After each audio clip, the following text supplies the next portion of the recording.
Hi, Simon Mosca here, and welcome to the Box Podcast. Tonight, we are reviewing episode number 3 of Survivor 40 Winners at War. And what another fantastic episode. This season, to nobody's surprise, is really fantastic.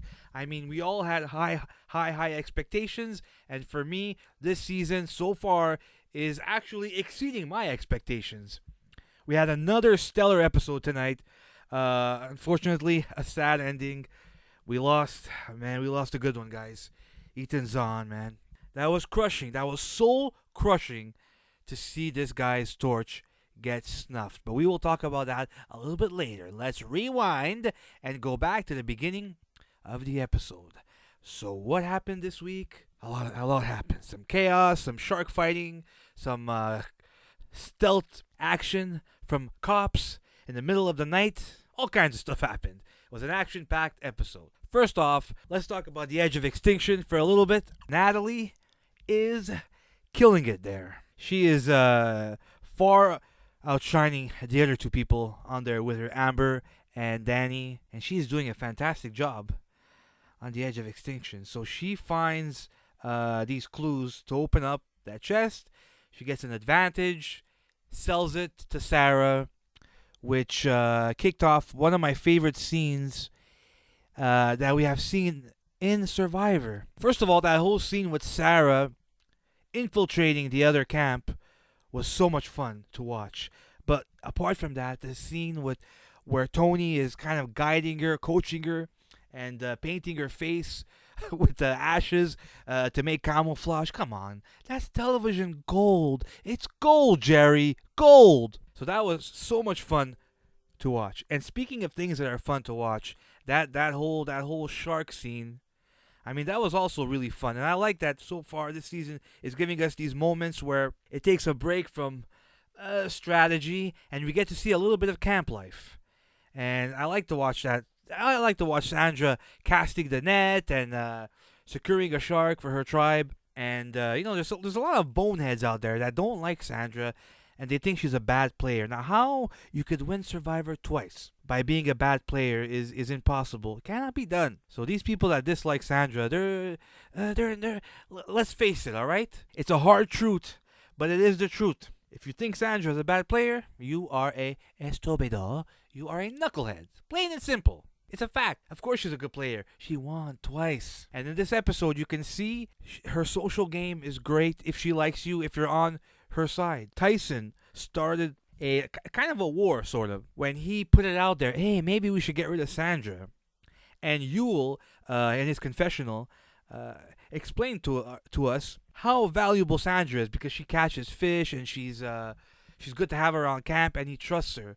So he was not really too keen on getting rid of Sandra. So to everyone out there who thinks Sandra is this mean, nasty, rude monster of a person, stop it. Because if that were true, Yul would have agreed. And she would have been target number 1. But, like I said, if Sandra likes you, she actually has very strong social skills. This has been something that many players who have played with her have said repeatedly. Don't take my word for it. The king of Survivor, Mr. Richard Hatch. He has a YouTube channel. He has a video where he talks about Sandra and how Sandra is a good player. So I never played Survivor, but Richard Hatch did. He's the king of Survivor, the original winner. So don't take my word for it. Go search his video where he talks about Sandra. If you dislike Sandra, if you think she's a bad player, watch that video. And hopefully somebody will knock some sense into your empty head. Cassandra is a good player. You don't win Survivor twice if you're a bad player. Come on. Wake up. Anyways, that shark scene was hilarious. And Tony wrangling the shark. This guy's giving us more gold on television. You gotta love Tony. Come on. He's so entertaining. He's so much fun. What else happened? We had that kick-ass challenge. Man, that was close at the end. I was on the edge of my seat. Because I don't like when one tribe overpowers the other tribe. And the cow, we don't see much of these people. All right? I mean, Kim was not even in this episode. Sophie barely in this episode. I want to see these people. Our tribal. I want to see these people play. And that whole setup with the Tyson and Sandra It would have been really interesting if we got to see what happened with all that tonight. But they won. And then we have that scene with the Mexican standoff at camp where everyone was everyone was sort of afraid, kind of, to make the first move to get up and have a conversation off into the woods. And I love that scene. The tension was mounting. Then you have Adam. All right, this is a guy that when you watch the cast assessment videos from past players and mega fans, a lot of people discounted Adam, and they said Adam, he's not really a good player. He's gonna go out there. He's gonna be out early. He's gonna choke. So this episode, when Adam says he wants to break up that trio of Boston Rob, Parvati, and Ethan, and when he said that, I said, yes, Adam, now you are waking up. Now you are playing. And now you will prove all those people wrong. Well, what does this bonehead do? He tells the plan to Boston Rob. Adam, buddy, wake up, man. Everyone is expecting you to lose. Why can't you prove us wrong? His logic behind this was, we can't vote out Parvati and blindside Boston Rob, because then Boston Rob is going to be pissed at us. Look, Boston Rob can't beat you up in the game. There's rules, okay? What do you think is going to happen? He's gonna pull your pants down and kick you in the nuts? He's going to hold you upside down and all your lunch money falls out? He's a human being. He's not a dragon. He's not a grizzly bear. He's going to attack you and maul you to death. And if you're so scared of Boston Rob being so ferociously angry with you at camp, here's an idea. Why don't you vote out Boston Rob if you're so afraid of him?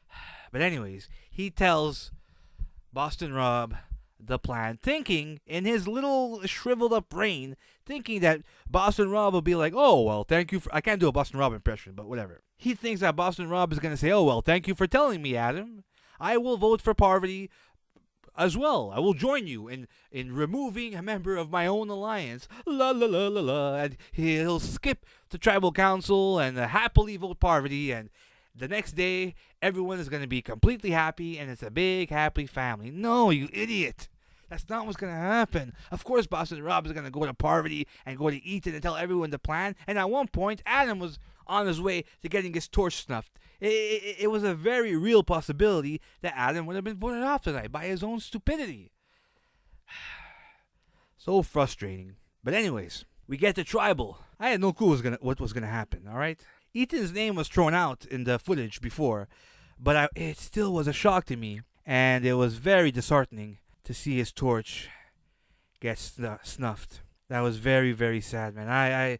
I've been watching Survivor since day one, since episode 1 of season 1, Survivor Borneo, the original. And so I watched Ethan play in his season many, many years ago, and I absolutely love the guy. Really cool guy, and I'm sad to see him go.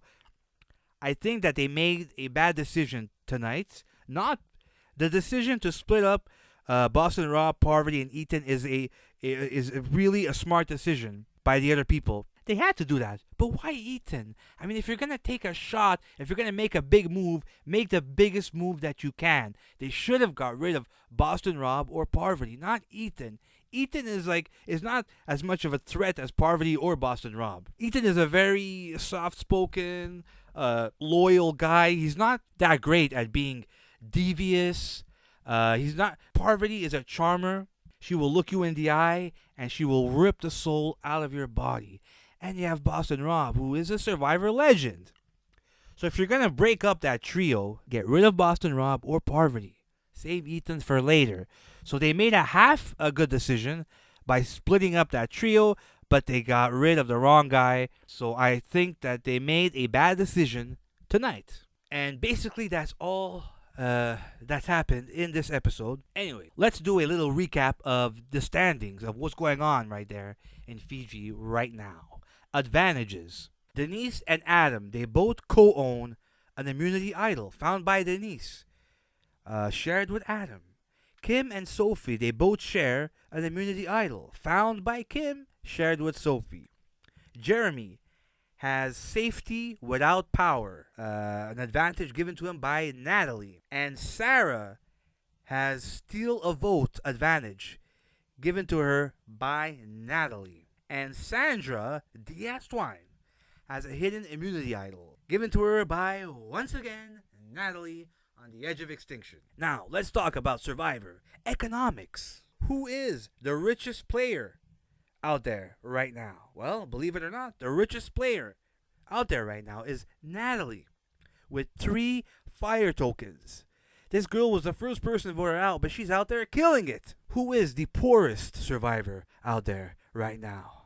It's Danny, Ethan, Amber, and Sarah. They all have no fire tokens. Danny, Ethan, and Amber got voted out, so they lost their fire token.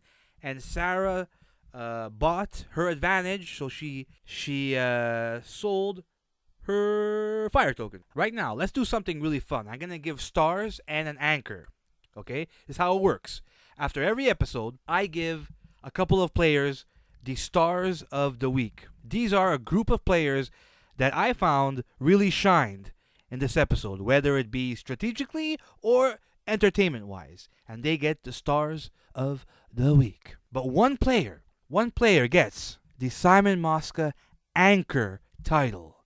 Every week, one player gets this. It's the player that I found really did the best job this episode at either they were very smart, they played a very smart game, or they drove a vote, or anything. It's the person that I found was the best. This is a very, very high honor, okay? And we'll get to that later. But first, the stars of the week for this week are Mr. Tony, Sarah, Michelle, and Jeremy. Why? Why these 4 players? Well, Tony and Sarah, I mean, they were stars this episode. Tony, hilarious as always. Sarah, with the infiltrating the other camp. That was my favorite scene in the whole episode. Also, Tony and Sarah, their Cops Are Us alliance. I love it. Who knew that these two would align after all the stuff that went down with them? I love it. It's fantastic. They really shined this episode. Michelle and Jeremy, I could be wrong, all right? But because they didn't show us everything, all the decision making that led up to the vote. But in my mind, again, I could be wrong, but in my mind, I think Jeremy and Michelle were the major forces of the way the vote went tonight. Now, even though I think that it's a bad decision, I think they should have voted out Boston Rob or Parvati, it's still a decision that merits stars of the week because they did break up that trio.